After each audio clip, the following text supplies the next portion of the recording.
Kevin's truck was speeding down the icy road as snow and wind whipped past. The highway was mostly empty due to the bad weather, with only a few brave drivers venturing out.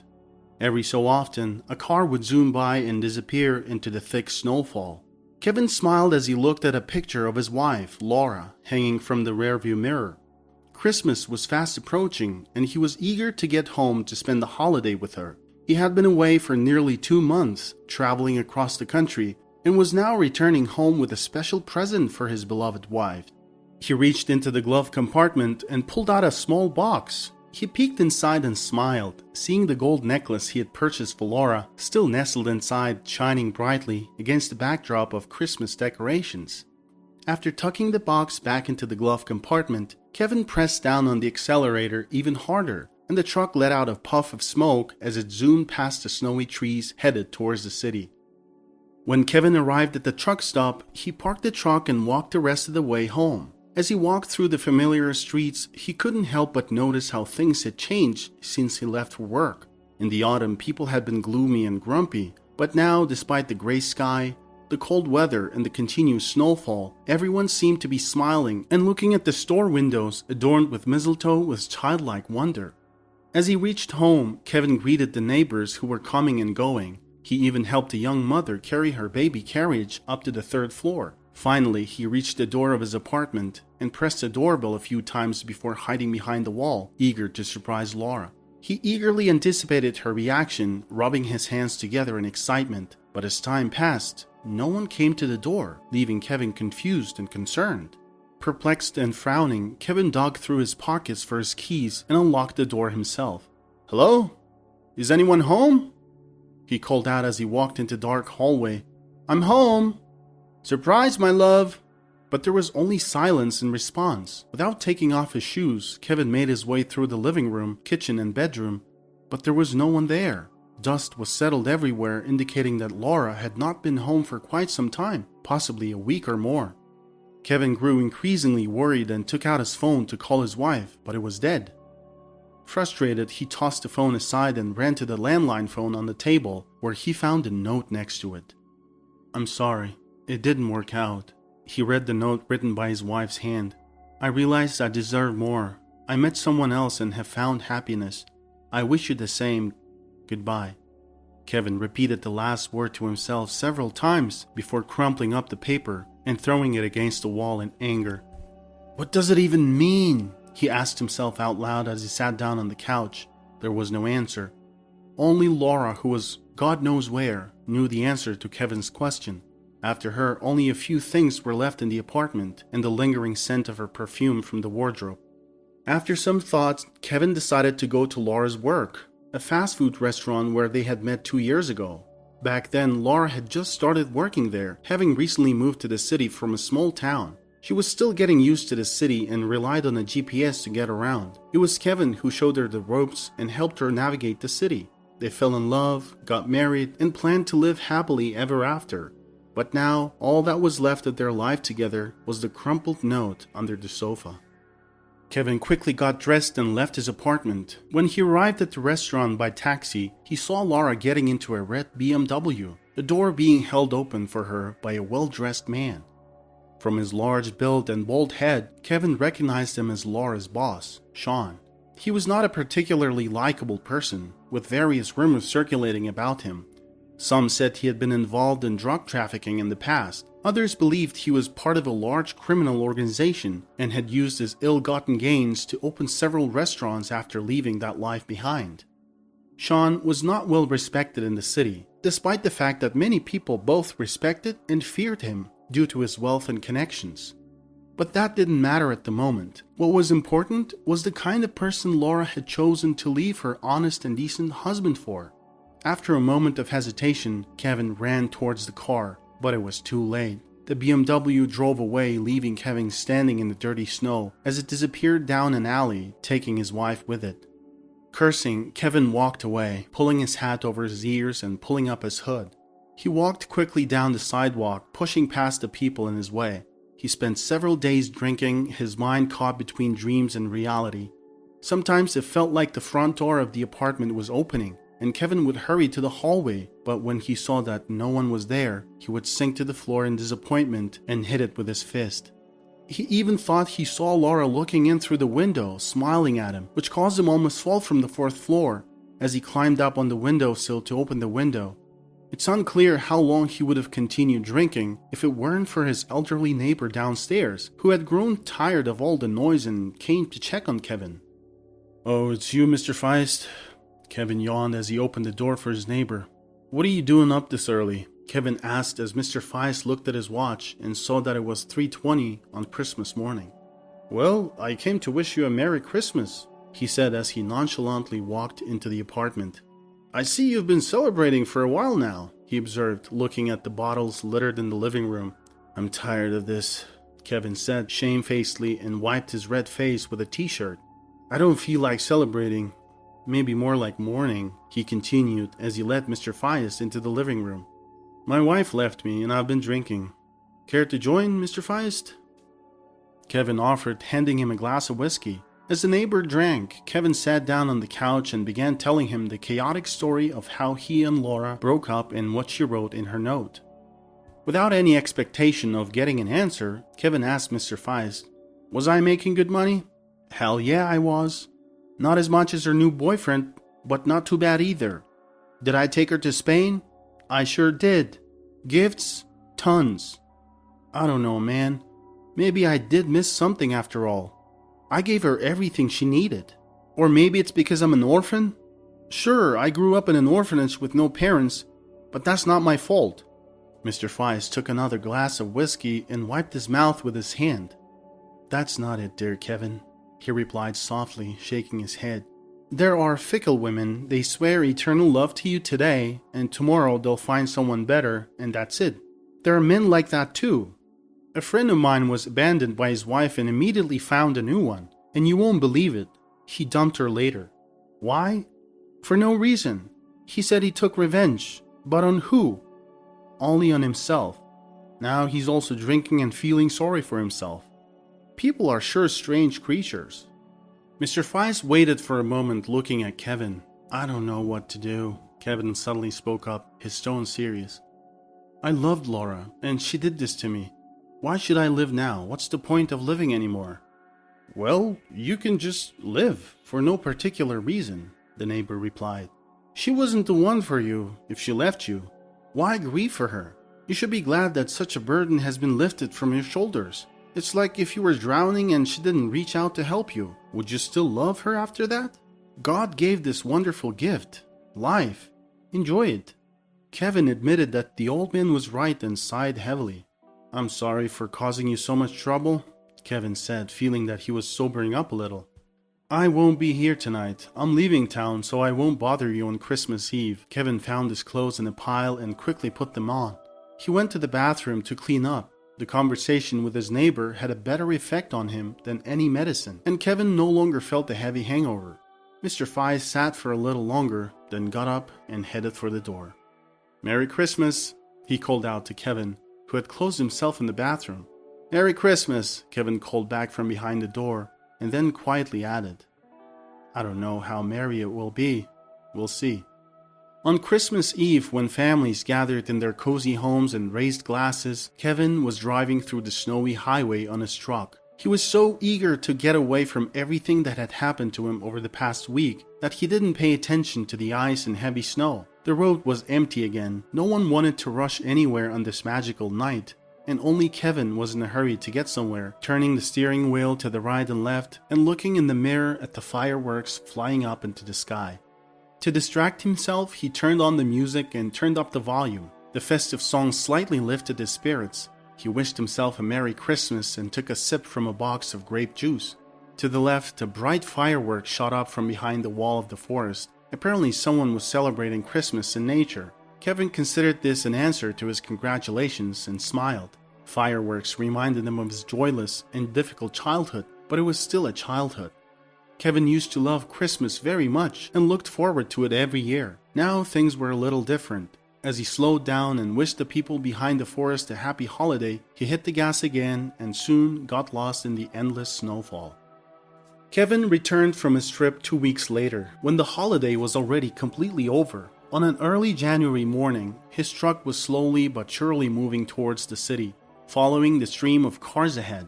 Everything was as usual, but suddenly, glancing at the dashboard, he noticed that the fuel was running low. Fortunately, a road sign ahead warned of a nearby gas station. It was only half a mile away. Breathing a sigh of relief, Kevin looked for the gas station among the trees and turned left just in time as the fuel in the tank was almost completely gone. After getting out of the truck and opening the gas tank, Kevin ran to the building to pay for the fuel and warm up at the same time. As he reached the door, it swung open abruptly and an alarmed man in only a t-shirt jumped out. It appeared to be the cashier. "Sir, glad you came in," the man exclaimed to Kevin as he entered the room. Kevin, who had been hit by the door, was now rubbing his forehead. "I need assistance," the man said. Kevin glared at him and put his hat back on his head. "You nearly knocked my head off and now you want help?" Kevin said sarcastically. "What's going on?" The cashier signaled for the guy to come inside. As soon as Kevin entered the room, he saw a young woman lying on the floor, holding her stomach and screaming in pain. "What the heck? Is she having a baby?" Kevin recoiled in shock. "Why haven't you called an ambulance?" The cashier responded, "I already did. They said they're on their way, but the highway is blocked. They might be stuck. Listen, do you think you can take her to the hospital? Can you make it?" Kevin quickly looked at the cashier and nodded. "I'll take her to the hospital, but I need at least 20 gallons of diesel," he said with a sense of urgency in his voice. "Hurry up now." The cashier quickly got to work, pumping diesel into Kevin's truck while Kevin picked up the woman and carried her to the vehicle. Once the truck was refueled, Kevin climbed into the driver's seat, and as soon as he did, the woman sitting in the passenger seat, contorted in pain, turned to him and exclaimed in surprise, "John, you're alive!" Kevin shrugged his shoulders and assumed that the woman was confused and delirious. He quickly started the truck and began driving to the hospital. The truck quickly made its way back onto the road, its engine roaring as it rushed forward. After just a few minutes of driving, the truck entered the city and pulled up to the nearest hospital. Kevin handed the woman over to the care of the doctors and promised to come back and check on her. As he drove back home, he couldn't stop thinking about the way the woman looked at him as he drove her to the hospital. There was no mistaking the recognition in her eyes. The woman, despite her pain, was clearly certain that she recognized Kevin. This realization frightened him, as he couldn't understand why she would know him or how she would recognize him. Kevin couldn't sleep and got up at midnight. He went to visit his neighbor, Mr. Feist, who also couldn't sleep. Since the passing of his wife, the old man lived alone and often stayed up late, reading newspapers and reminiscing. Kevin went to visit him, and over a cup of coffee told him about how he had helped a pregnant stranger. "You should definitely go see her," Mr. Feist said to Kevin, looking at him seriously. "You never know, it might be important." After finishing his coffee and playing a game of chess with his neighbor, Kevin went to bed. The next morning he returned to the hospital. A nurse was already there waiting for him, and upon seeing him, she greeted him with a big smile and gestured excitedly with her hands. "Why didn't you tell us you were the father right away?" the nurse exclaimed, making Kevin step back. "Did you think it would be funny to play a prank on us?" Kevin asked her carefully what she meant, and the nurse couldn't help but laugh. "You're asking me?" She rustled through some papers and said, "Your wife said she saw her husband bring her to the hospital. You're her husband, aren't you?" Kevin just shrugged his shoulders and sat down at the table looking exhausted. He didn't argue and just looked tiredly at the nurse. "Can I see her?" he asked, rubbing his frost-burned face in frustration.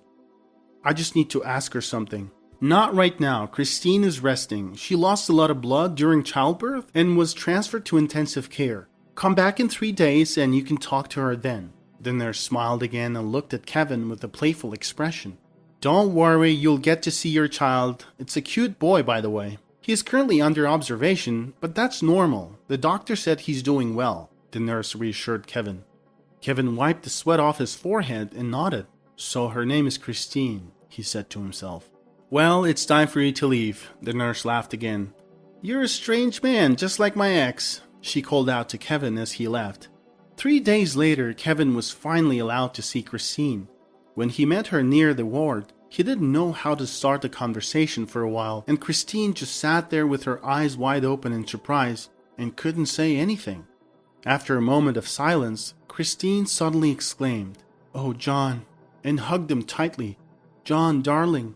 Kevin gently patted her on the back and helped her sit down in a chair, then sat down beside her. "I'm sorry, but I don't know who John is. My name is Kevin. I don't know you, and you don't know me. We met 4 days ago and I brought you here to give birth," he said, and to prove it, he took out his driver's license from his pocket and showed it to Christine. Seeing it, Christine shook and burst into tears. "But I had hoped John would still be alive," she cried as she leaned on Kevin. "You resemble him so much, I thought it was a Christmas miracle. I have been waiting for it, and now..." After Christine had calmed down, Kevin asked her what had happened to her husband John. Christine requested some water, and once Kevin had fulfilled her request, she began to share her story with him. It turned out that Christine's husband John bore a resemblance to Kevin. He had passed away 3 months ago in October. John had been an entrepreneur and ran his own car service business. Everything was fine until Christine's husband John's army friend Mark re-entered their lives. Mark had spent time in prison for a fatal brawl and faced difficulty finding employment after his release. In an effort to help his friend, John decided to hire him as a mechanic at his car service. However, after working for some time, Mark realized that he did not enjoy the life of a simple laborer and wanted John to make him the manager. John refused, and this led to Mark harboring resentment towards John. Christine's face twisted in pain as she remembered these events. Of course, Mark didn't reveal his true feelings and always kept up a friendly facade, but one day he invited John to spend the weekend fishing. Christine was against it, but John believed that Mark wouldn't do anything to harm him and went anyway. Later, Christine found out that John had drowned. Mark claimed that he fell out of the boat and got tangled in the fishing gear and that he was unable to save him. Naturally, everyone believed Mark's story because there were no witnesses. It's not surprising there were no witnesses in the middle of the river on an early October morning, but Christine believed that John couldn't have drowned so easily.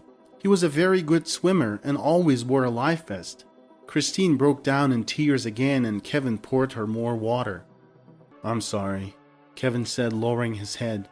"I'm sorry for your loss and for the way things have turned out. By the way, how did you end up at the gas station without your coat?" Christine wiped away her tears and swallowed the lump in her throat before answering Kevin's question quietly. "After John's death, Mark often came to visit me. He persuaded me to marry him, promising that he would help me raise my child. Of course, I refused him and asked him to leave, but he kept coming back again and again. I couldn't do anything to stop him. Then I started not opening the door for him, and then one day, as I was returning from the store, Mark caught me and dragged me into his car and drove me out of town. In the woods, the car broke down and I tried to escape. Mark grabbed my jacket and I struggled and the jacket remained in his arms. I don't remember what happened after that. It seems I ran somewhere and then fell, and I only woke up in your truck."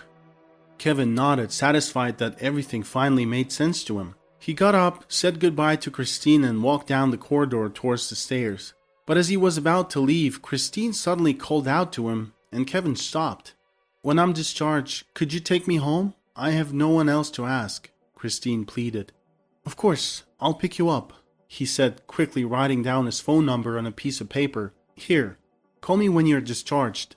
I'll come right away." Christine accepted the paper with trembling fingers and hid it in the pocket of her dressing gown. "Thank you," she whispered, looking directly into Kevin's eyes. "I will be waiting for you." Kevin silently turned and walked down the corridor, his body trembling as if from extreme cold. The next day, Kevin went to the place where he spent his childhood to find out if he had a twin brother. The orphanage where Kevin grew up had not changed at all. The walls were still painted green and adorned with depictions of superheroes. The same noisy hallways and the same sad faces of children, in whose eyes a barely perceptible hope flickered. Kevin greeted a couple of familiar teachers and went into the office of the head, a woman named Sally Olson. He immediately explained the reason for his visit and didn't forget to mention John. After listening to him, Mrs. Olson's expression changed, and she quickly walked over to the window. Then she confessed to him that he had not ended up in the orphanage alone. "There were 2 of you, still tiny little babies. It was really cold that day," she said without looking at Kevin. "Those were hard times. There were too many refused and found babies, and we constantly ran out of beds. We made the decision to keep you with us and gave your brother to a childless couple. I remember when they took your brother, you cried a lot. We all tried to comfort you. 3 years later, we found out that the couple who adopted your brother got divorced. They abandoned their adopted son and your brother was sent to another orphanage. And then we had a lot of orphans and not a single available bed. That's how fate separated you both. I'm really sorry it happened. We should have told you about everything earlier. Kevin grabbed his head. The weight of the revelation hit him hard. If only I knew I had a brother. All of this could have been avoided. John would have been alive and his wife would have been happy. And now she's alone. Why did it all turn out like this? Kevin asked, overwhelmed with emotion. Mrs. Olsen shrugged her shoulders and leaned on the windowsill. Again, I'm sorry. I don't know, she whispered. I guess there are things we can't control. Kevin gritted his teeth, got up and quickly left her office. It was unbearable for him to be in the orphanage, and when he stepped out into the street, he felt as if he had climbed out into fresh air from a collapsed mine. He walked all the way home, constantly checking his phone and waiting for Christine's call, but there was no call. The long-awaited call finally came the next morning. Christine informed Kevin that she was being discharged and asked him to pick her up. Kevin quickly took a taxi and rushed to the hospital. Christine was already waiting outside with her son in her arms. Kevin looked into the bundle and smiled when he saw the baby's round face. He tickled the baby's nose with his finger and then ordered Christine to get into the car, and they went home. Christine's apartment was located in the city center, next to her husband's car service. Mark had somehow managed to forge documents, and now he owned everything that John had spent years building. Christine sadly looked out the window at the car service building as they drove by and closed her eyes. Kevin, noticing this, gently touched her hand. They reached the apartment building and got out of the taxi. Kevin paid the fare and they headed inside. It's him, Christine whispered, pointing in the direction of Mark. Kevin squinted and covered his face from the sun, seeing a dark figure in the distance. Mark was tall and thin, resembling a skeleton, and looked like ominous in his long black cloak and dark glasses. Mark also saw Christine and waved at her. Kevin quickly turned away so Mark wouldn't see his face. Christine, holding her son tightly to her chest, grabbed Kevin's hand and pulled him to the door, practically running up the stairs. Christine quickly unlocked the door to her apartment, and Kevin found himself in a small hallway that resembled his own. He sat on the living room sofa and looked around. Soon, his eyes fell on a photograph on the chest of drawers with a black ribbon at the corner. When Kevin saw the face in the picture, he covered his mouth with his hand and started sobbing. It was a picture of his twin brother, who looked exactly like him. It felt like he was looking in the mirror. His styled black hair, brown eyes, curved lips barely visible. John was his exact copy, a perfect and incredible replication. It's not surprising that Christine mistook him for her husband. If Kevin had not known about everything in advance, he would have thought he had gone mad. Suddenly, there was a knock at the door. Christine looked into the peephole and was frightened, recoiling. She looked at Kevin, who had come up to her by this time. It's Mark, she whispered. He won't leave me. What should I do? Kevin asked her to go to her son's room. Then he took out his phone from his pocket and turned on the recorder. Kevin opened the door and greeted Mark with a smile and asked what he needed. Mark turned pale and backed away, almost falling over the railing. You're supposed to be dead, he screamed, trying not to look at Kevin. How did you get out? What? Drowned me? Kevin finished for him. I threw you out of the boat. Mark shook his head and cringed like a bursting balloon. I killed you! You're dead! He shouted, choking on his own words. I killed you! How did you get back? Kevin grabbed him by the collar and pulled him closely and hit him really hard across the face with a strong hook.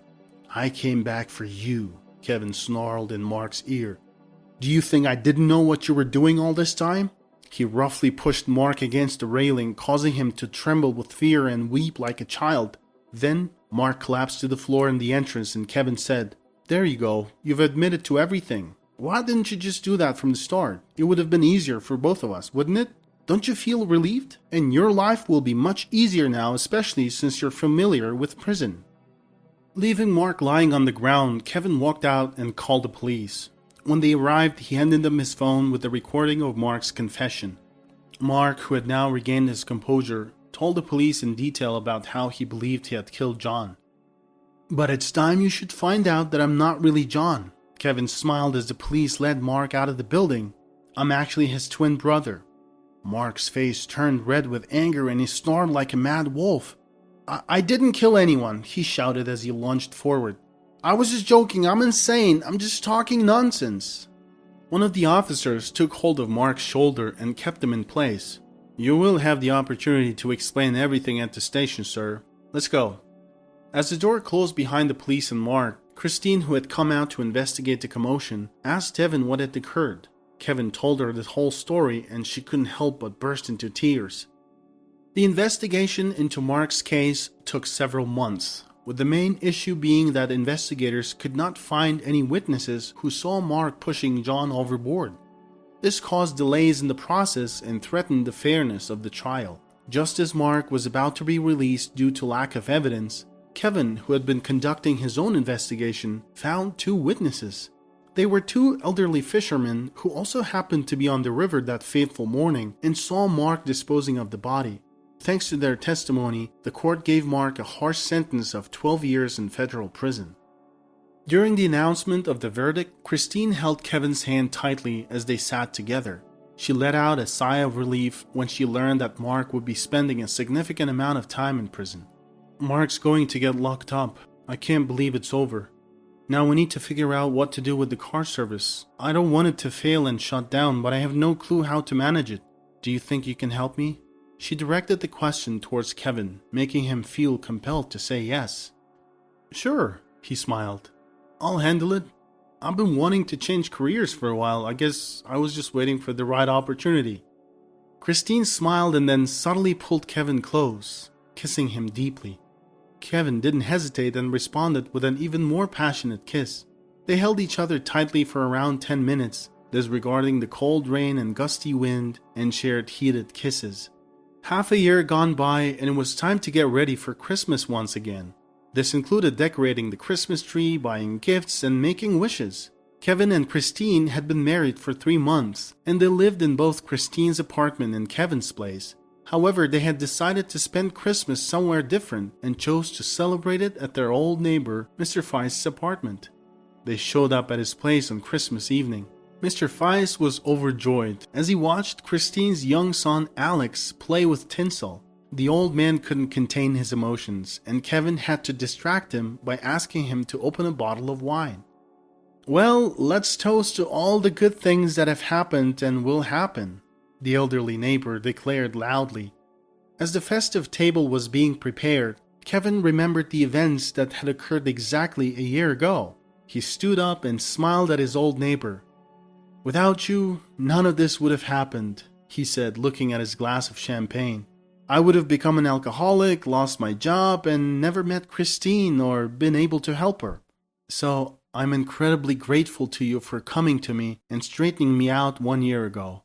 I raised this glass to you, Mr. Feist. Kevin's face broke into a smile.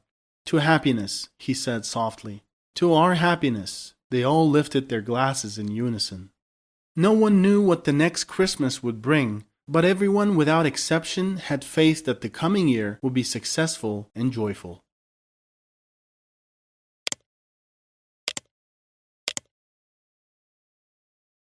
You'll come early on Friday to set the table, right, Audrey? My mom asked over the phone, her voice brisk and full of purpose. I pressed the phone tighter against my ear, momentarily stunned. Wait, what's happening Friday? The dinner party for Brian's promotion, she said, as though it should have been obvious. I frowned, switching the phone to my other ear. I wasn't invited. Well, of course not, she replied, her tone dismissive. It's mostly Brian's colleagues and friends. You wouldn't really fit in. Her words stung, but I kept my tone neutral. But you still want me to come and set the table. Exactly, she said, as though I'd just solved a puzzle. You're so good at these things, Audrey. You've always had an eye for detail. And don't worry about staying long. Just help set up and make sure everything's ready. We'll handle it from there. I closed my eyes, letting her words sink in. Once again, I wasn't good enough to be a guest, but I was indispensable when it came to doing the grunt work. My name is Audrey, and for my family, I'm not much more than a reliable extra. The one they call when they need someone to clean up a mess or make sure everything is picture perfect for Brian's endless parade of accomplishments. I've been overlooked and underestimated for years, but hearing my mom casually dismiss me like this, like I wasn't even worth pretending to include, still cut deep. "That's fine," I said finally, my voice steady despite the anger simmering beneath the surface.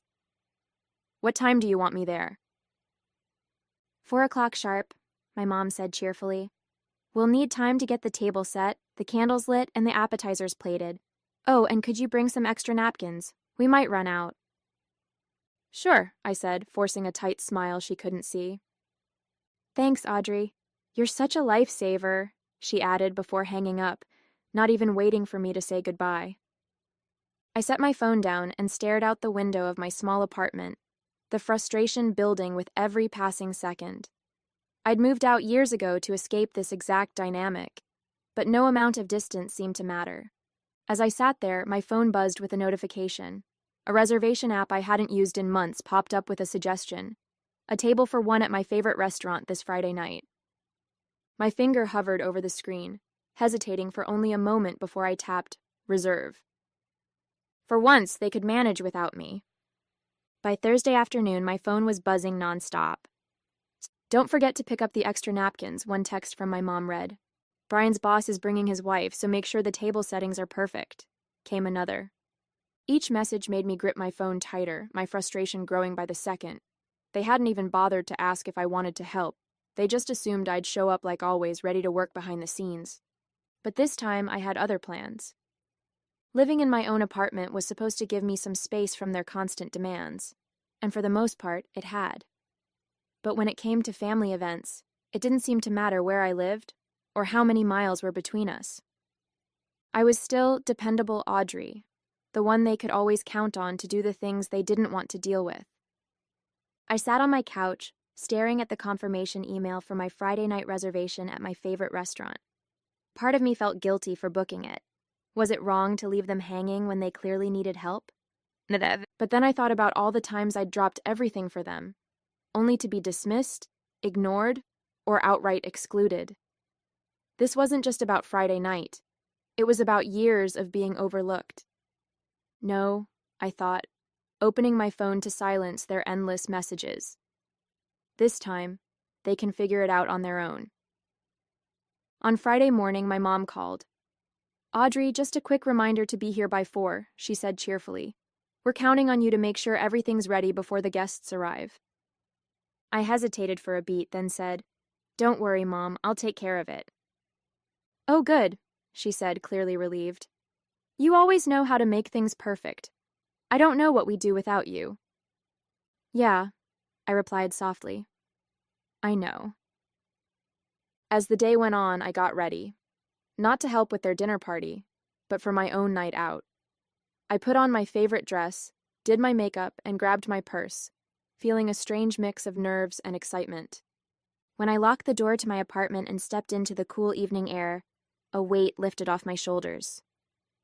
For the first time in years, I wasn't putting their needs above my own. By the time the clock struck 7:30, I was seated at my favorite table, a glass of wine in hand and a smile on my face. Let them figure it out, I thought, savoring the first sip. Tonight they were on their own. As I settled into my seat at the restaurant, the world outside seemed to fade away. The soft hum of conversation, the clinking of glasses, and the warm glow of candlelight made me feel at ease in a way I hadn't experienced in years. The waiter approached with a menu, smiling warmly. "Good evening. Are you ready to order?" "Not just yet," I replied, "but I'll take a glass of your house red to start." He nodded and disappeared into the background, leaving me to savor the moment. Back at my parents' house, I could only imagine the chaos. My mom would probably be pacing around the kitchen, wondering why I wasn't there yet. My dad would try to calm her down with his usual, "She's just running late." And Brian? He'd probably assume I'd flaked out, because in his world, I was always the unreliable one. I thought about how they'd react when it finally dawned on them. I wasn't coming. The wine arrived, and I took a sip, letting the rich flavor linger on my tongue. As I glanced around the room, I noticed other diners. some laughing with friends, others enjoying quiet moments alone. I realized this was the first time in years I'd treated myself to something like this. No errands to run, no tables to set, no family demands to meet. For once, it was just about me. Meanwhile, my phone buzzed in my purse, but I ignored it. I already knew the texts and voicemails piling up. "Where are you, Audrey? The guests will be here any minute. Why aren't you answering your phone?" I almost felt sorry for them. Almost. When the waiter returned, I ordered a dish I'd been eyeing for months, but had never found the right occasion to try.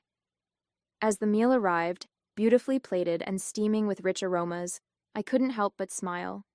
This was what freedom felt like, deciding what I wanted, when I wanted, without anyone else's expectations weighing me down. By the time dessert arrived, I was completely at ease. The tiramisu was decadent, the perfect end to a perfect evening. Let them scramble, I thought, savoring another bite. They'd figure it out eventually, and maybe, just maybe, they'd start to realize how much they'd taken me for granted. But for now, that wasn't my problem. Back at my parents' house, the scene was everything I'd imagined, and worse. "Where is she?" my mom demanded, pacing back and forth in the kitchen. Her voice had that sharp edge it always got when things weren't going according to plan. "She said she'd be here," my dad replied, his tone half reassuring, half uncertain. "Maybe she got held up." "Held up?" my mom snapped, throwing her hands in the air. "It's not like Audrey has anything else going on. She knew how important tonight was. How could she just disappear?" Brian strolled in, adjusting his tie with a smirk. "Honestly, I don't know why you keep relying on her. She's always been flaky." "Flaky?" my dad echoed, raising an eyebrow. "She's done everything for this family. She probably just forgot the time." "Forgot?" My mom's voice was shrill now. "She was supposed to be here an hour ago. The table's not set, the candles aren't lit, and the appetizers are still in the fridge. What am I supposed to tell our guests when they walk into this mess?" Brian shrugged, pulling out his phone. "Not my problem. Maybe next time don't put all your faith in someone who—" "Enough!" my dad barked, silencing him. Meanwhile, I was halfway through my dessert at the restaurant, blissfully unaware of the chaos. The tiramisu melted in my mouth as I took another bite, savoring the layers of espresso-soaked ladyfingers and mascarpone cream. Across the room, a couple was celebrating an anniversary, their laughter filling the air. It felt good to be here, surrounded by warmth and light, instead of at home where my efforts would have been overlooked and unappreciated. My phone buzzed again, but I didn't even glance at it. Tonight, their emergencies weren't mine to solve. Back at the house, the tension had reached its boiling point. My mom finally grabbed her phone and dialed my number, her hand trembling with frustration. The call went straight to voicemail. "She's ignoring me," she said, staring at the phone in disbelief. Brian snorted. "I told you, unreliable." My dad sighed, running a hand through his hair. "Enough, Brian. Let's just focus on getting things ready. Audrey's not here, so we'll figure it out ourselves."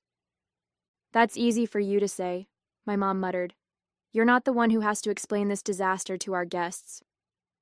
The doorbell rang, and the first guests arrived, stepping into a house that was anything but ready. My mom plastered on a smile, but I could tell, even from miles away, that she was seething inside. I could imagine her glancing around the unfinished dining room, the unlit candles, and the untouched appetizers, silently cursing me for not being there. And for the first time, I didn't care. As the evening wore on, I took my time, relishing every moment at the restaurant. The server had just refilled my glass of wine when I decided to take a peek at my phone. The screen lit up with a flood of missed calls and text messages. "Where are you? Guests are arriving. Everything's falling apart. We need you now." "You're being so selfish, Audrey." I smirked, setting my phone back down without responding. For years, I'd dropped everything to help them. Tonight, they could manage without me. Back at the house, the dinner party had devolved into barely contained chaos. The dining room table was set, but it lacked the polished touch my mom had been counting on. The silverware was mismatched, the tablecloth was creased, and the candles sat unlit in their holders. "Why aren't the appetizers out yet?" my mom hissed at my dad, who was frantically trying to open a bottle of wine. "I'm doing the best I can," he snapped, the corkscrew slipping in his hand. "You said you'd handle the appetizers." "I said Audrey would handle it," my mom retorted, her voice sharp.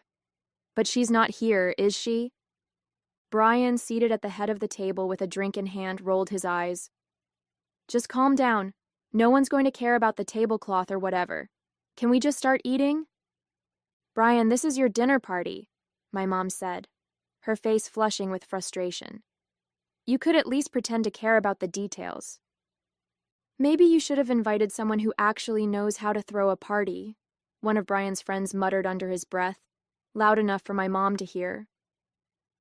Her eyes widened, and for a moment she looked like she might explode.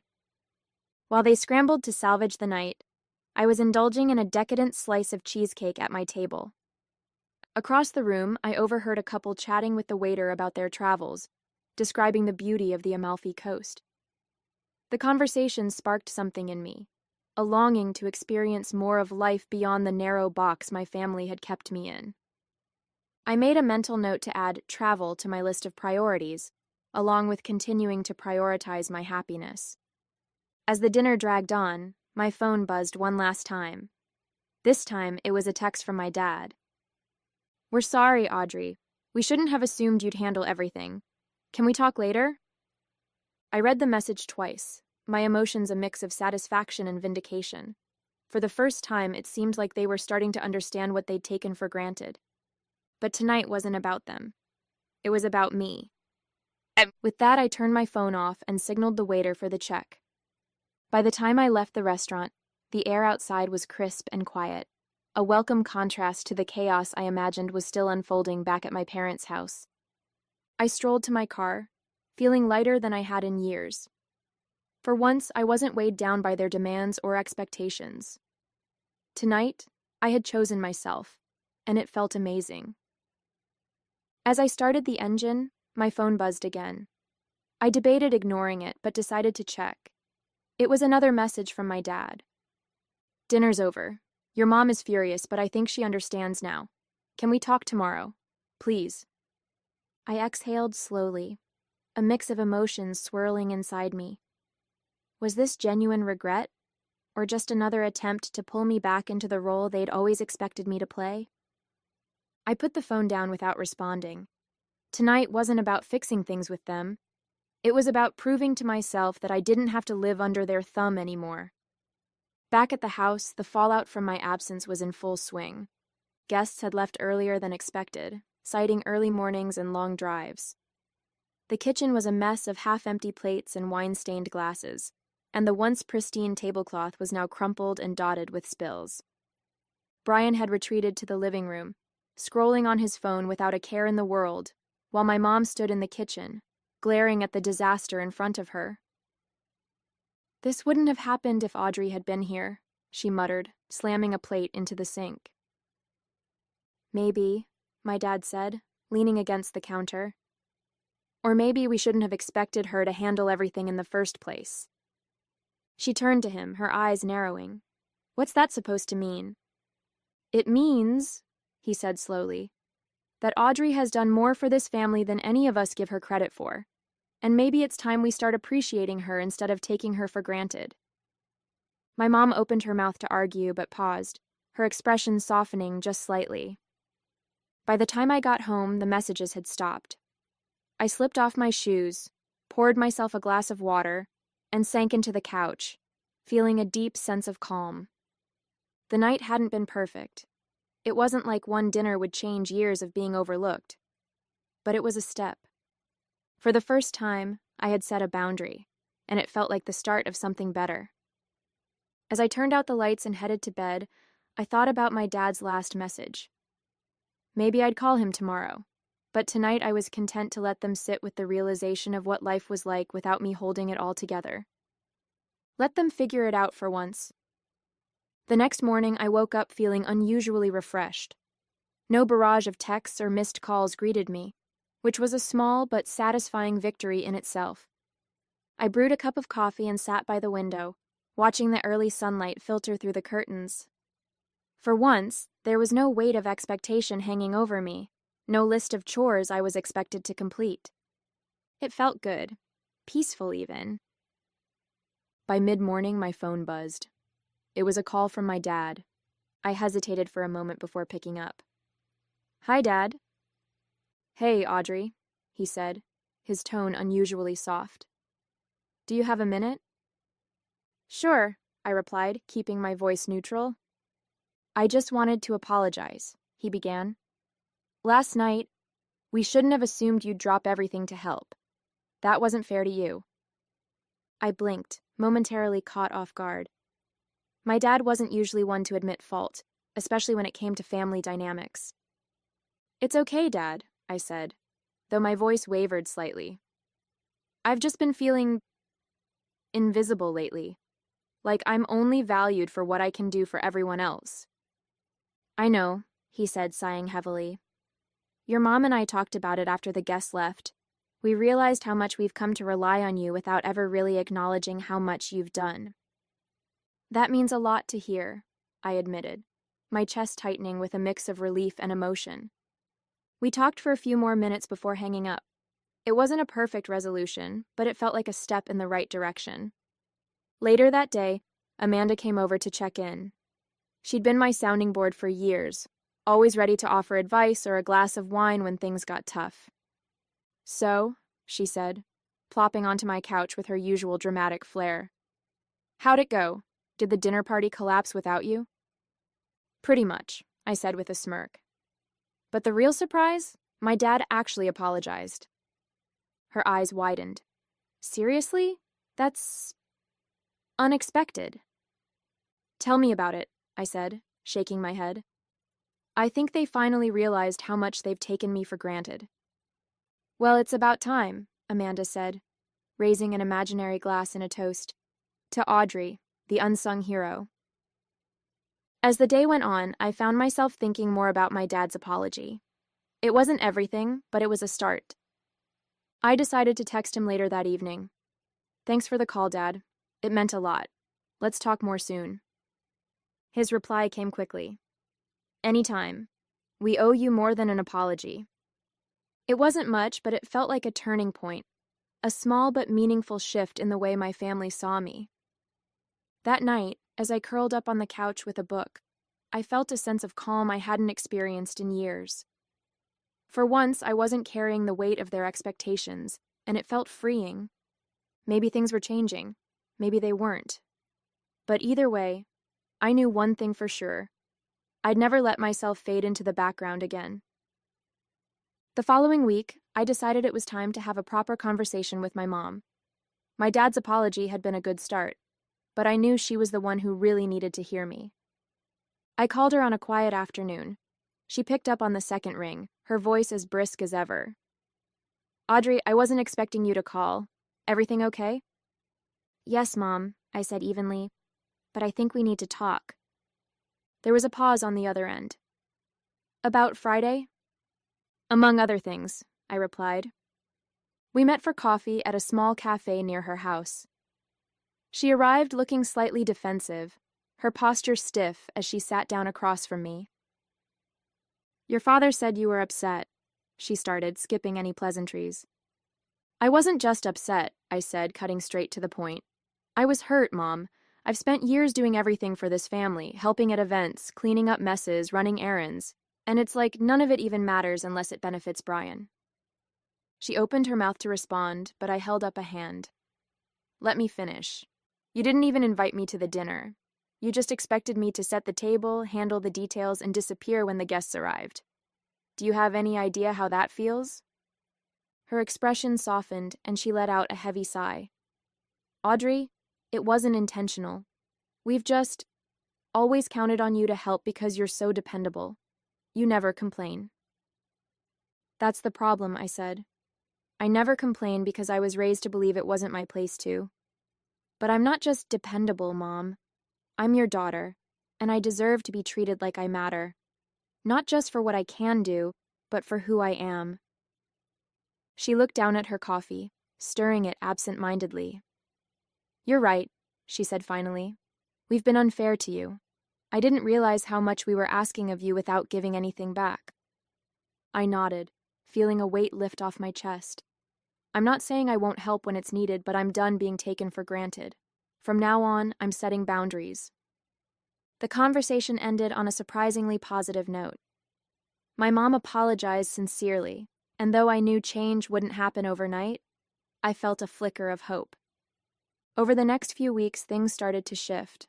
My parents began including me in more decisions, asking for my input instead of assuming I'd handle everything. Brian, predictably, stayed indifferent, but I didn't need his validation to know my worth. One Saturday, I stopped by the house for dinner, an actual invitation this time. My mom greeted me warmly, and I noticed immediately that the table was already set. "Don't worry," she said with a small smile. "We've got everything handled tonight. You're here as a guest." I smiled back, feeling a rare but genuine connection. For the first time, it felt like they were seeing me, not as the helper, but as an equal. The weeks that followed felt like a quiet revolution in my life. The changes weren't dramatic. There were no grand apologies or sweeping declarations, but they were real, and I could feel them in the little things.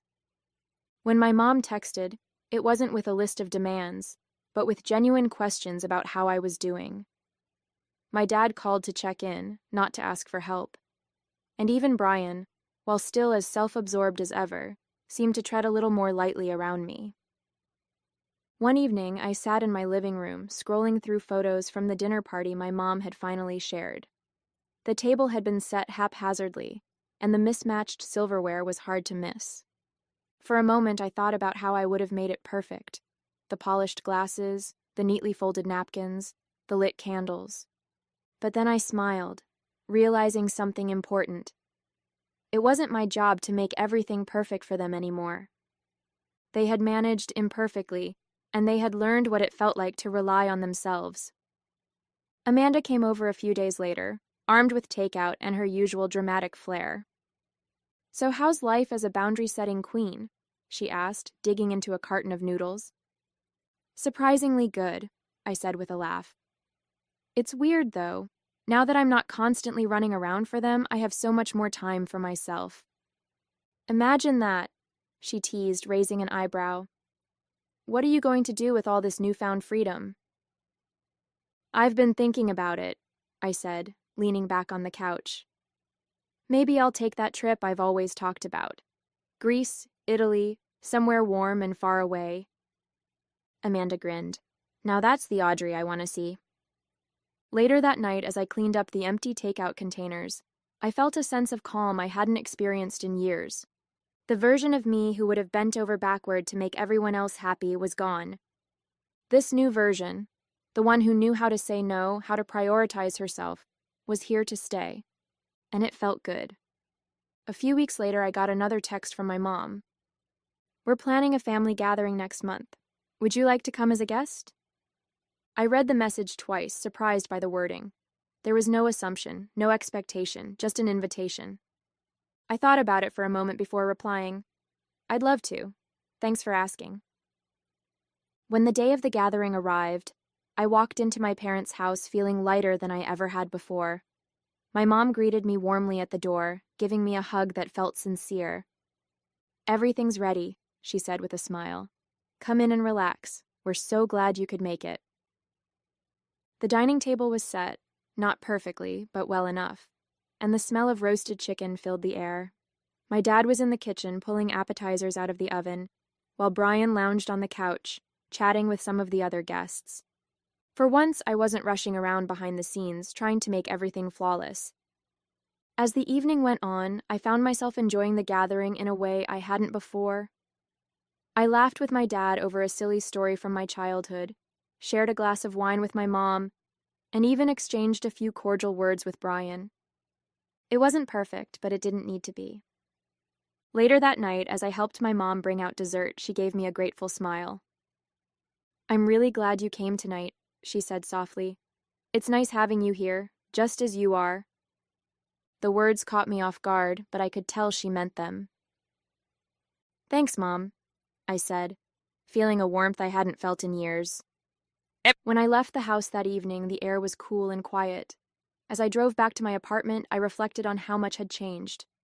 My family wasn't perfect, and they probably never would be. But they were trying, and for the first time, I felt like they truly saw me.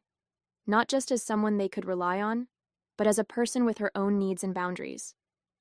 And for the first time, I felt like I could see myself clearly too. Back at home, I curled up on the couch with a book, feeling a deep sense of contentment. The version of me who had walked out of their dinner party weeks ago was still here, stronger, more confident, and finally free to live life on her own terms. This was just the beginning.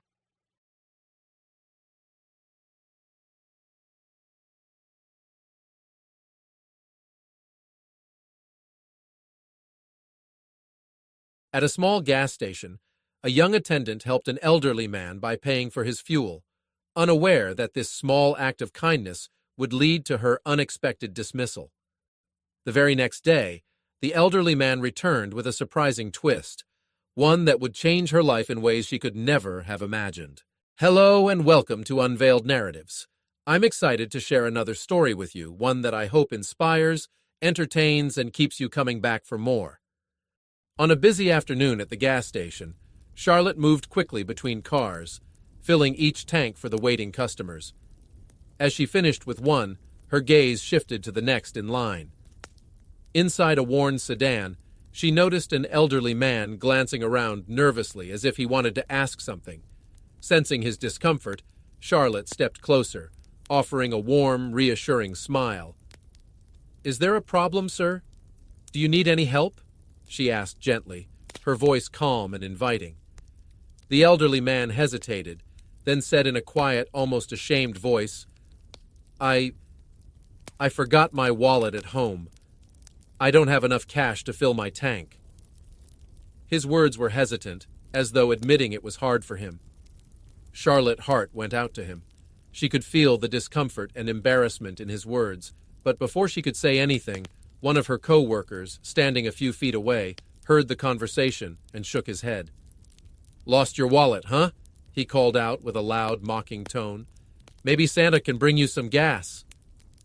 A few customers laughed, their voices low but not enough to hide the humor in their words. The elderly man's face turned red with embarrassment, and he looked away, his hands wringing in his lap.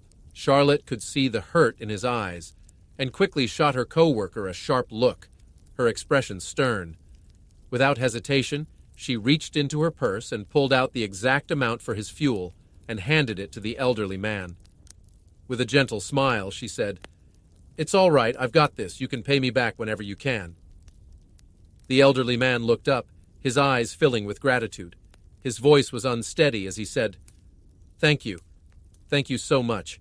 I promise I'll come back to repay you." His expression held a depth of gratitude that words couldn't fully express. A few customers who had quietly laughed earlier now exchanged soft, approving smiles with Charlotte. Meanwhile, her co-workers, who had made fun of the elderly man, stood awkwardly, their earlier smirks replaced by discomfort. With a final, grateful nod, the elderly man started his car, glancing back with a warm smile. As he drove away, Charlotte felt a quiet glow of warmth settle in her heart. As the elderly man drove off, one of Charlotte's co-workers scoffed, shaking his head. "You're too soft, Charlotte," he said with a mocking tone. "Handing out gas like that?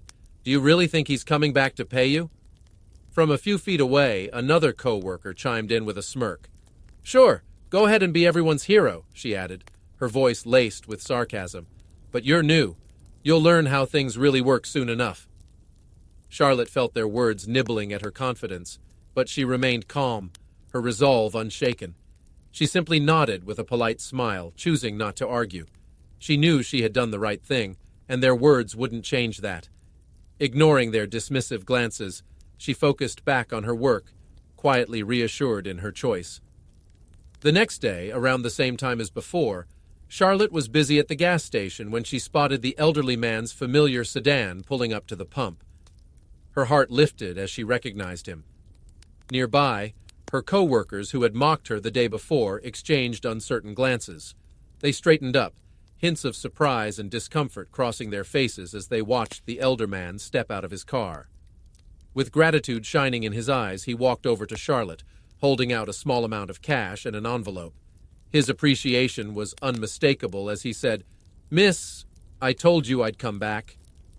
Here's what you paid yesterday and a little something extra to say thank you." Charlotte accepted the cash with a warm smile and, hesitantly, opened the envelope he handed her. Inside, she found several crisp $100 bills, far more than she'd expected, and nearly enough to cover a month's salary. She looked up, moved by his gesture, but gently shook her head.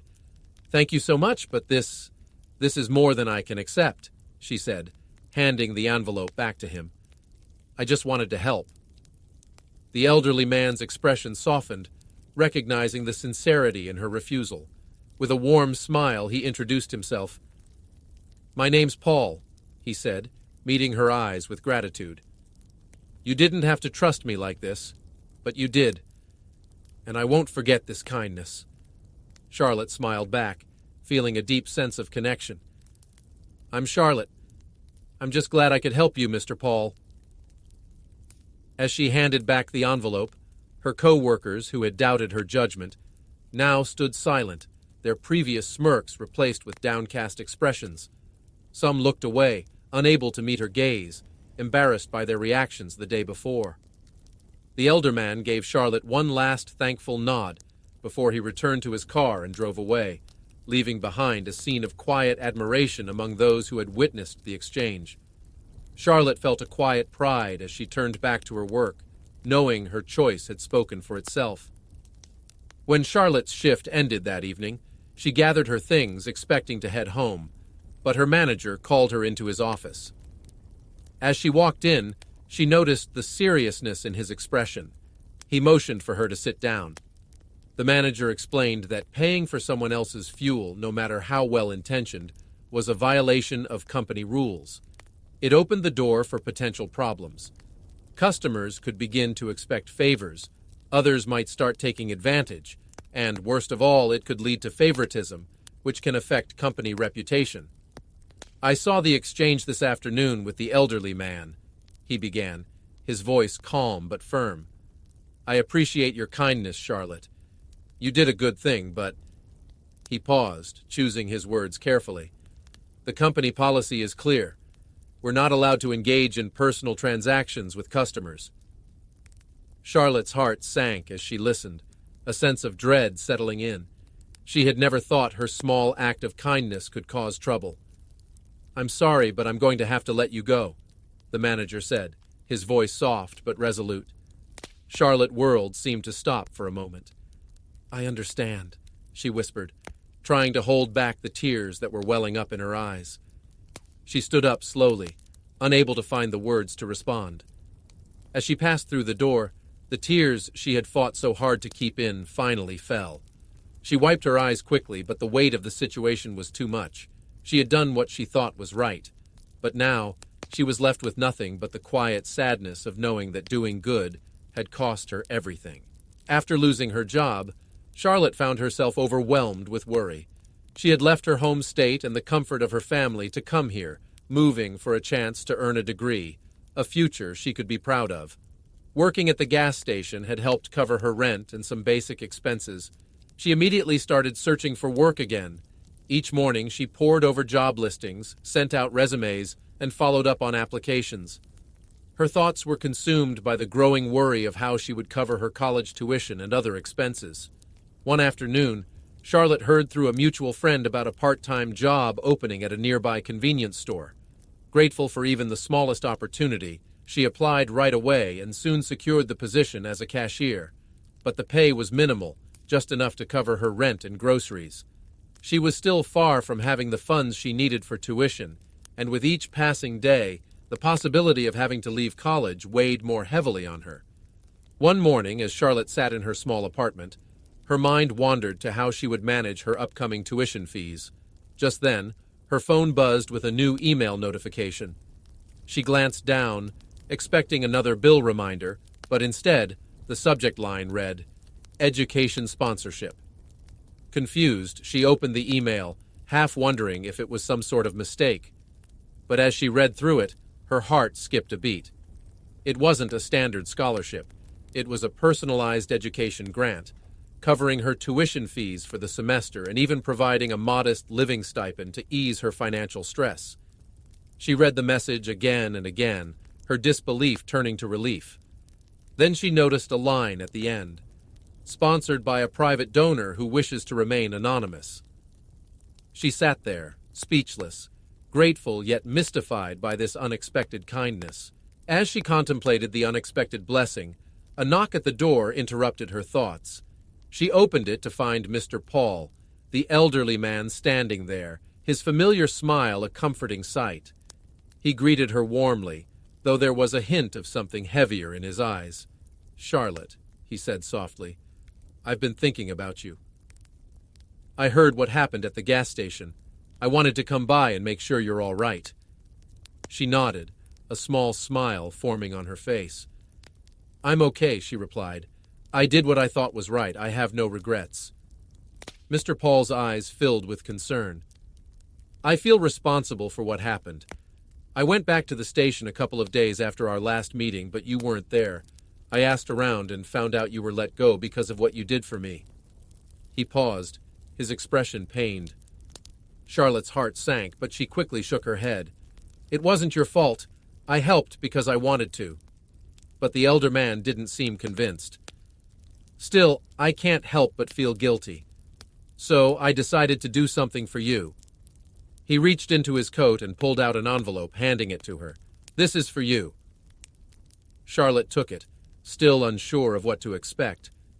As she opened it, she saw the letter confirming a scholarship, one large enough to cover her entire college education.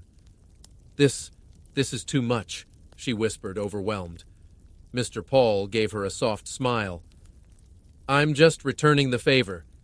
You shouldn't have to worry about your education." She could hardly believe it, but the gratitude in her chest was overwhelming. Still, she hesitated, unable to fully accept. "I don't know how to thank you."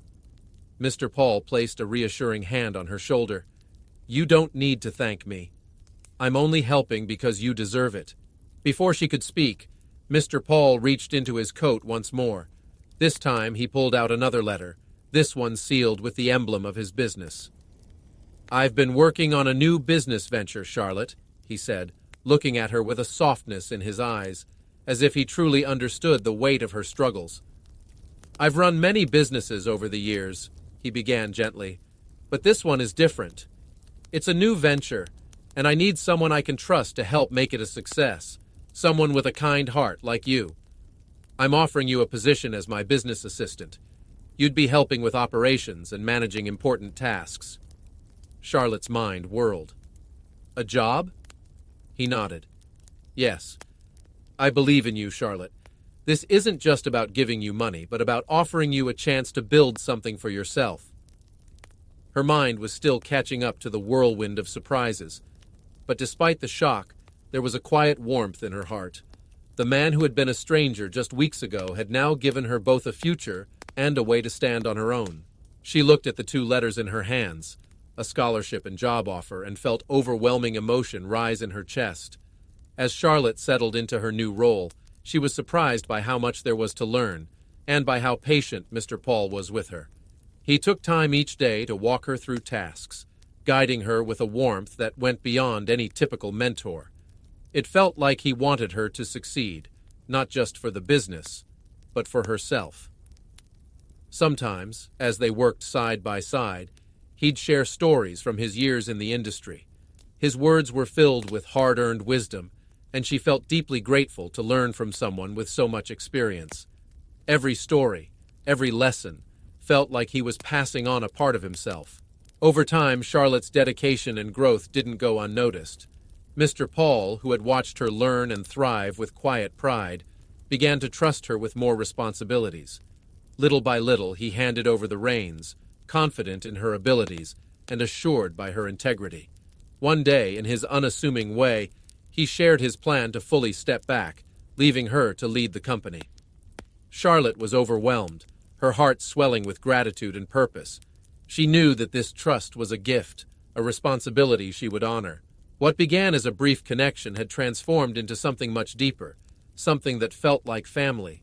Charlotte felt a quiet gratitude that ran deeper than words, a thankfulness not only for the opportunity he'd given her, but for the kindness and trust he'd shown her. In helping him that day, she had unknowingly created a new beginning for herself, a chance to build a life shaped by kindness. And as she continued forward, she knew she would carry that lesson with her, a reminder of how compassion always finds its way back, often in the most beautiful and unexpected forms. I hope this story brought a moment of warmth and enjoyment to your day. If you liked it, please give this video a thumbs up and subscribe to the channel. It really helps keep us motivated to bring you more stories like this. Thank you for watching, and we'll see you in the next one.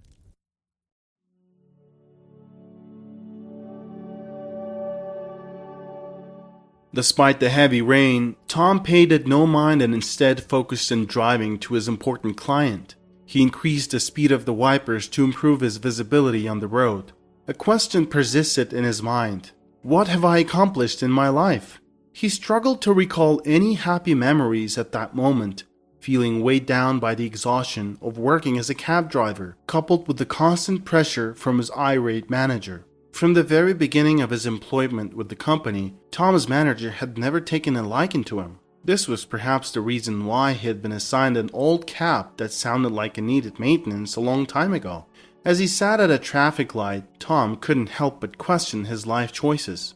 He thought to himself, what am I doing with my life? If only I had pursued a degree, I wouldn't be stuck sitting behind the wheel all day, having to be nice to everyone. As soon as the traffic light turned green, Tom stepped on the gas. He heard strange noises coming from under the hood of his car. It was clear that there was an issue with the engine, and he knew that he would be held responsible and forced to cover the expenses. Tom was filled with frustration at the thought of this. He knew he had limited options as a newcomer in the city with few connections. As Tom drove on, sad thoughts began to creep up on him. He couldn't shake off the memory of how the dispatcher always favored their own friends and gave them the best clients, leaving Tom with nothing but cheap rides. The unfairness of it all weighed heavily on him. After driving a few blocks, Tom decided to take a shortcut and turn into an alleyway. While navigating through the narrow path, a pregnant woman suddenly appeared in front of his car, blocking his way. She waved her hands frantically, causing Tom to slam on the brakes and shout in confusion and frustration. "What the heck are you doing? Are you out of your mind?" Tom jumped out of his car and continued to yell at the woman, scolding her for crossing the street in front of his vehicle. However, as the woman began to sob uncontrollably, Tom realized that he may have been too harsh with his words. He watched as the woman sat on the curb, still crying, and felt a pang of regret for his outburst. Tom realized that he had been too quick to judge her actions. He considered the possibility that she may have been in a hurry or experiencing contractions, which could have caused her to cross the street without thinking. He wanted to do something, but he was also concerned about arriving late to pick up his important client. In an attempt to make amends, Tom asked the woman to get into his car. "Please, get in. You'll get completely soaked out here. It doesn't look like the rain is going to stop anytime soon." As the pregnant woman got into the car, she looked at Tom with suspicion, giving him an unsettling, cold stare. Tom tried to break the ice by introducing himself. "I'm Tom, a cab driver." However, the woman's unexpected response caught him off guard. "I'm Natalie, ex-convict." Tom felt a shiver run down his spine as he heard the words. He couldn't believe that he was now transporting a former convict in his cab. Natalie noticed Tom's nervousness and tried to lighten the mood, telling him not to worry.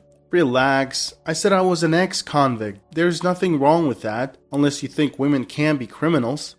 Tom responded with a smile. "Thanks, Natalie. I really hope so too. It's been a tough ride lately." Natalie nodded sympathetically and then said, "You know, sometimes it's the tough rides that make us stronger. They shape us into who we are and lead us to where we need to be." Tom felt a sense of comfort and inspiration from Natalie's words. Maybe there was something more to this encounter than just a chance meeting on a rainy day. As he continued driving towards his important client, Tom felt a renewed sense of hope and determination.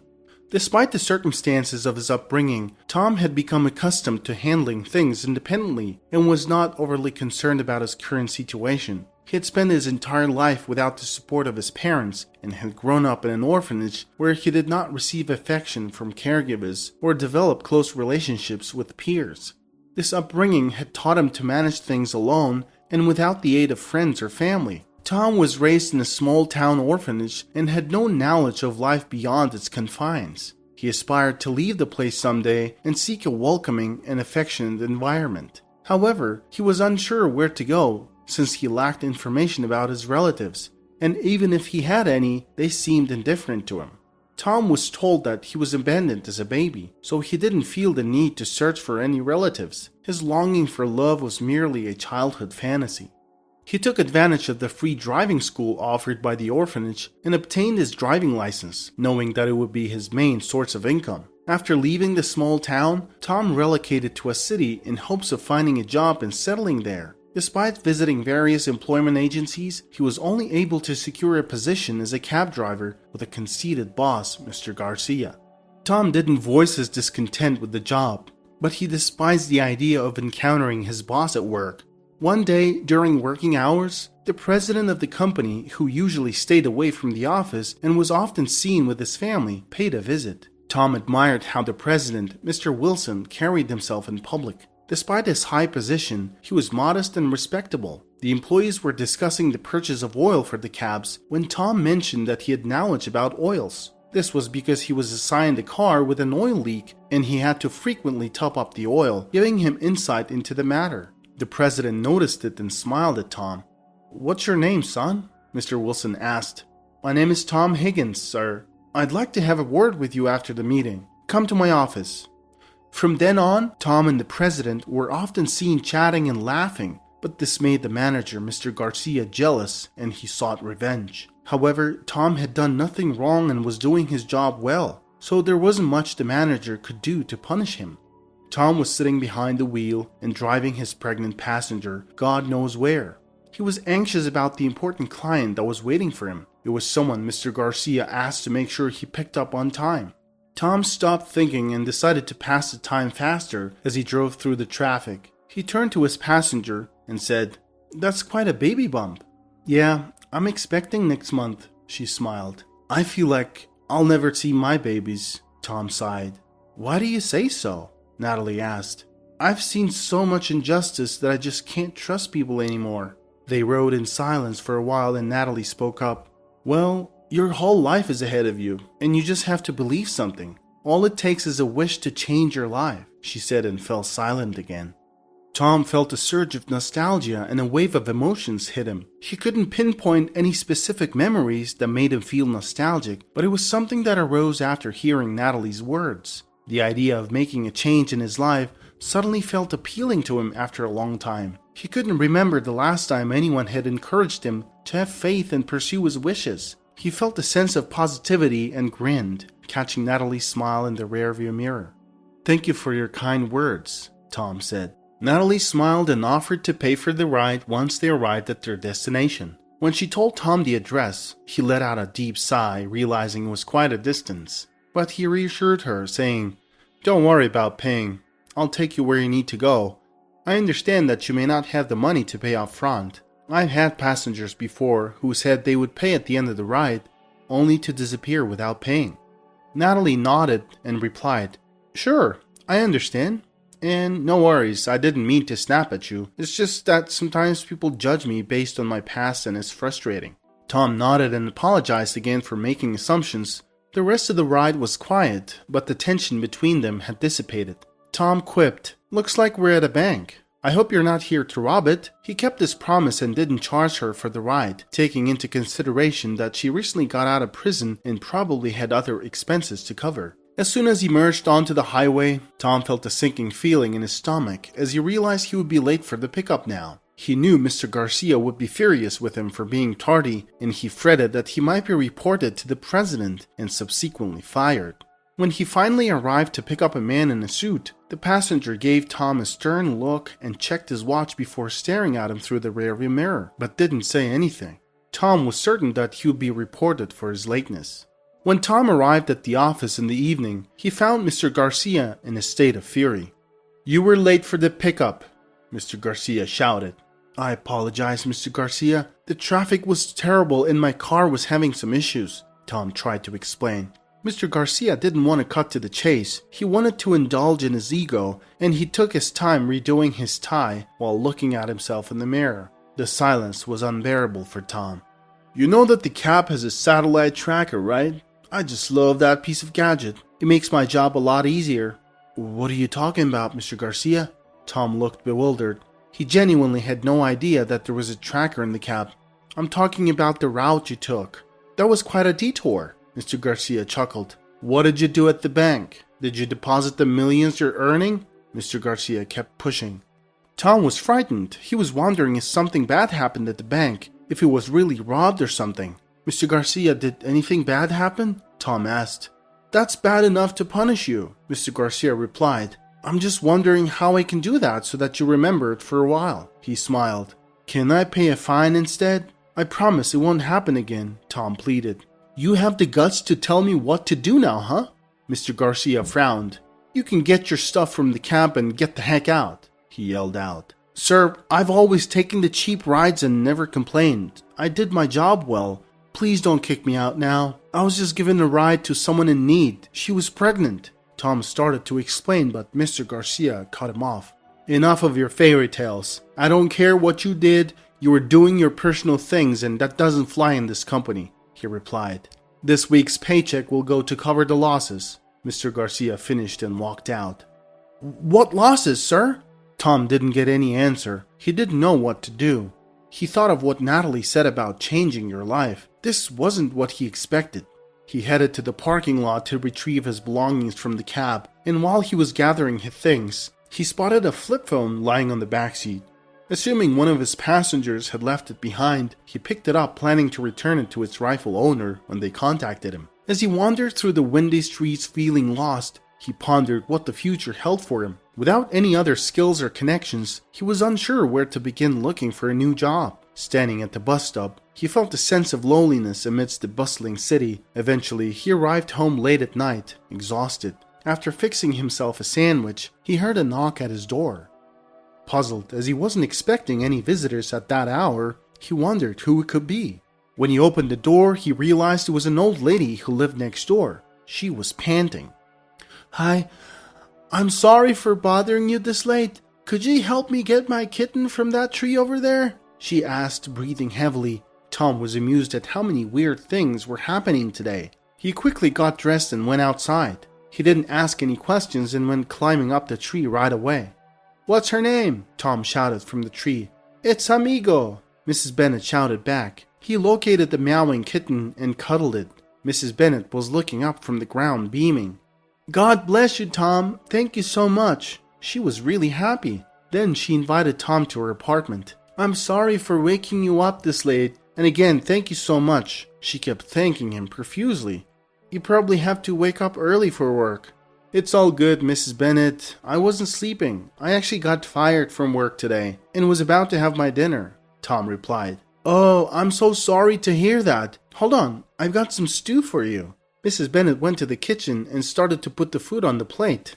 Thank you, Mrs. Bennett. You don't really have to. Tom tried to talk her out, but he knew she was determined to feed him. Tom's smile persisted on his face as he realized he had never experienced such a pleasant conversation before. He was so caught up in the moment that he even forgot he had lost his job earlier that day. Mrs. Bennett bustled around the stove, preparing his dinner with evident joy. Once the plate of steaming stew was placed in front of him, Tom listened as Mrs. Bennett shared their story of losing her husband 3 months prior.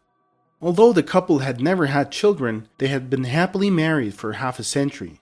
Mrs. Bennett became emotional as she reminisced about her late husband, confessing to Tom that she had been struggling to sleep at night and feeling incredibly lonely without him. Mrs. Bennett prayed to God to help her overcome her loneliness, and a few days ago, she found a kitten on her doorstep. She saw it as a sign and took it everywhere she went. However, this afternoon, while on a walk, the kitten, whom she named Amigo, jumped out of her arms and ran away. Mrs. Bennett spent the whole evening searching for Amigo, but returned home exhausted and unsure of what to do next. At night, when she couldn't sleep again, she heard meowing from outside. When she went out, she realized the kitten was up on the tree. That's when she knocked on Tom's door. She told him that she had seen him a couple of times and knew that he would probably be home. Tom explained he left home early and came back late. That was his routine. "Alright, Mrs. Bennett, I better get going. Gotta get some sleep. I'm tired. Had a busy day." Tom sighed heavily and got up. "Thank you so much for your kindness, Tom. Drop by sometimes. We're neighbors after all." Mrs. Bennett smiled. "I will." As Tom went out and walked over to his apartment door, a cab pulled over to Mrs. Bennett's house. He opened his apartment door and went inside. It felt suspicious because Mrs. Bennett didn't mention she was expecting any guests, especially this late at night. He moved the curtain to see who's getting out of the cab. It was dark outside and he couldn't really see the face, but it was clear it was a woman. She slowly limped over to Mrs. Bennett's door and knocked. A moment later, Mrs. Bennett opened and embraced the visitor. Tom realized it was someone she knew and smiled and went back to his bed. He lay in his bed trying to fall asleep. Half an hour later, a phone rang, but it was weird because his ringtone was different. He got up and went out to the hallway. The ringing was coming from the pocket of his jacket. Tom completely forgot that he had brought the flip phone he had found in the backseat. The caller ID said Grandma. Tom hesitated before picking up, but then he decided to talk. "Hello?" Tom said. "Hi, sir. I'm sorry for calling you this late at night. My granddaughter left her phone in your cab. Could you bring it to the address I will give you? We'll pay for the delivery, sir." An old lady said on the phone. Strangely, her voice sounded so familiar. "Yeah, sure. I can do that, but I'm already home. Can I deliver the phone to you tomorrow?" Tom asked. "That's not a problem at all. Thank you, sir," he heard on the other end. "Alright, let me grab a pen." As Tom listened to the old lady dictate the address, he realized it was actually not far from where he lived. But when she gave him the full address, he was shocked that it was actually next door to him. He hung up the phone and couldn't believe it. He laughed at first, but then it dawned on him. He quickly got dressed and walked outside. He ran to Mrs. Bennett's door and knocked. Natalie and Mrs. Bennett were having warm tea and conversing. "Oh wow, that was pretty fast," Natalie noted when she heard the knock on the door. "Grandma said that it must be someone else." "The cab driver said he was coming tomorrow though," she said and headed for the door. When Mrs. Bennett saw Tom smiling at the door, she was surprised. "Hey Tom, come on in. I thought it was the cab driver delivering Natalie's phone," she said. Tom didn't say anything. He just stood there barely holding his grin. As they walked to the living room, Mrs. Bennett shouted, "Honey, I want you to meet Tom, the handsome man that I told you about. He got the Amigo from the tree for me not long ago." Tom and Natalie exchanged glances and smiled at each other. Mrs. Bennett appeared perplexed as she observed them. "Is there a problem? Did I say something inappropriate?" she asked, wearing a puzzled expression. Tom reached into his pocket and retrieved Natalie's phone. "Here you go. Don't want you losing your things. Who knows, next time I might not be your driver," he quipped with a chuckle. As Tom spoke, Mrs. Bennett suddenly realized that the cab driver Natalie had mentioned earlier was actually Tom himself. She was taken aback by this revelation. Tom and Natalie both laughed and glanced over at Mrs. Bennett. Following their amusing discoveries, they all sat and conversed for another 2 hours, enveloped in a welcoming and amicable ambience. As Tom sat in Mrs. Bennett's snug abode, filled with family photos and impeccably organized surroundings, he was overcome by a newfound sense of warmth in his heart. It was an emotion unlike any he had ever experienced before. Tom gazed into Natalie's bright, sparkling eyes. She noticed his gaze and returned a smile. As he reflected on her words, he realized that the future held limitless possibilities for him, as long as he possessed a fervent passion for achieving his goals. During times of sadness and despondency, Tom turned to God for solace and comfort. Now he was grateful to have gained 2 new friends. "Alright, you two, I'm feeling quite tired. I'm gonna hit the hay now. Good night," Mrs. Bennett announced with a yawn before making her way to her bedroom. Her brief message was the only thing she uttered before retiring for the night. Tom attempted to ease the tension by inquiring about Natalie's baby. "She's quite active. Her kicks are really strong," Natalie replied, flashing a smile. However, Tom suddenly became lost in thought, pondering who the father of the baby might be. Uncertain if Natalie had a family or a significant other, Tom harbored a secret hope. Without warning, Natalie addressed Tom's thoughts directly. "You're likely wondering about the father, huh?" she remarked, meeting Tom's gaze. Tom remained silent, simply staring back at her.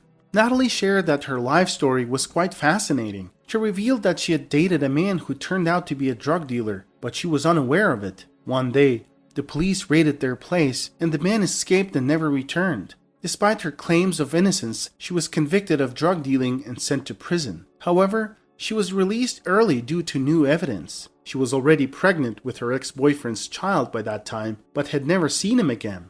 When she got out of the prison, some people approached her with a check, claiming it was from her ex-boyfriend, and asked her to stay quiet and move on with her life. "Is that why you had to go to the bank?" Tom asked. "Yup," she replied.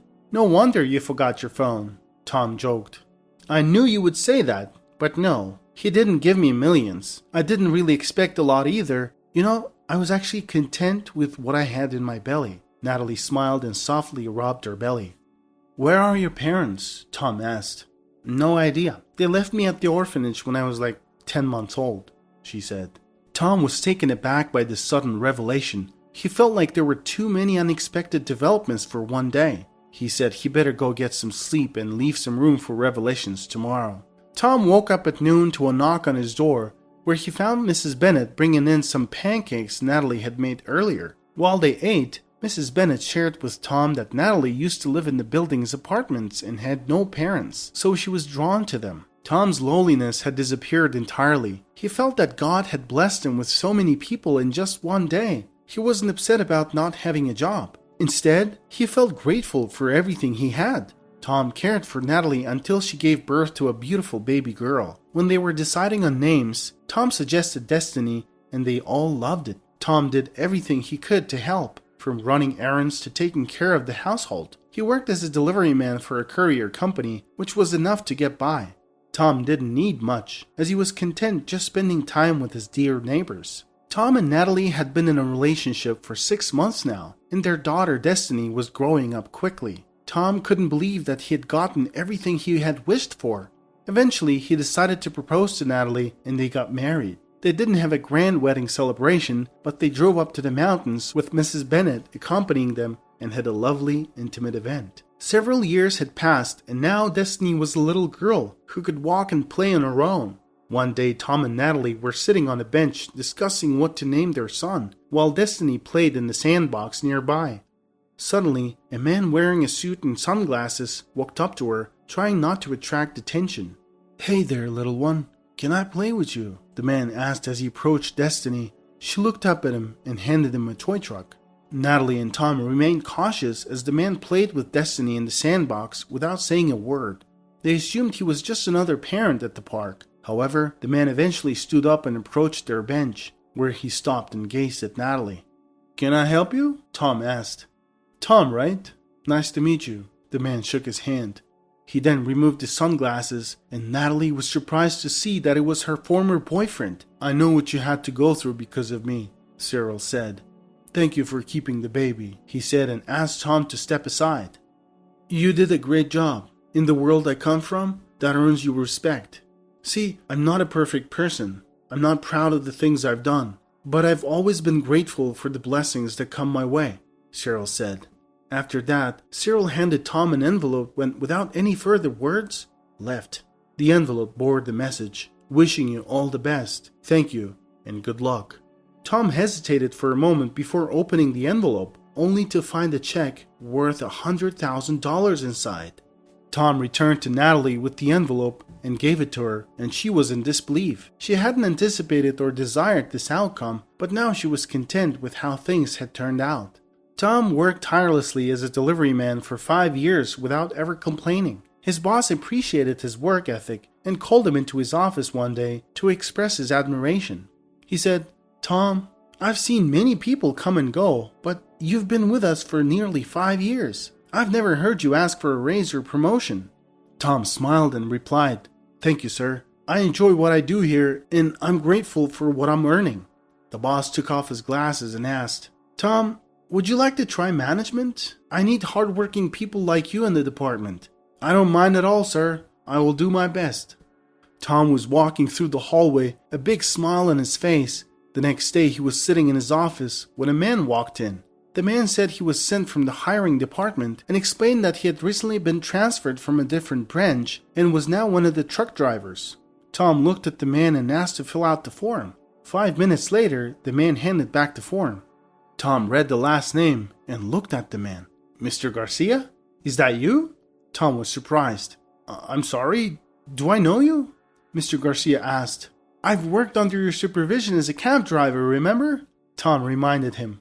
When Mr. Garcia remembered who Tom was, he felt bad for what he had done before. He told Tom that the company's president, Mr. Wilson, had noticed that Mr. Garcia was firing many people just to impress him, and that's why he got fired too. I'm really sorry, Tom. I was being a jerk, and I hope you're not still mad at me, Mr. Garcia said in an apologetic tone.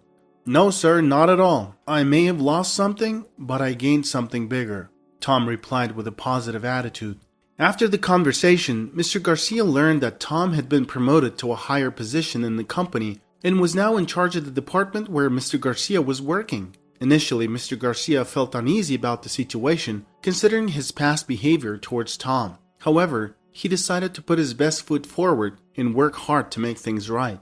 Tom, on the other hand, had no ill feelings towards Mr. Garcia and was willing to give him a chance to prove himself. He recognized that everyone makes mistakes and believed that people can change for the better. Tom was also impressed by Mr. Garcia's willingness to take responsibility for his actions and his sincere apology. Tom and Natalie were grateful to have Mrs. Bennett in their lives. Although she had never had children of her own, she doted on her grandchildren and treated Tom and Natalie as if they were her own children. The family was united in their love and support for each other.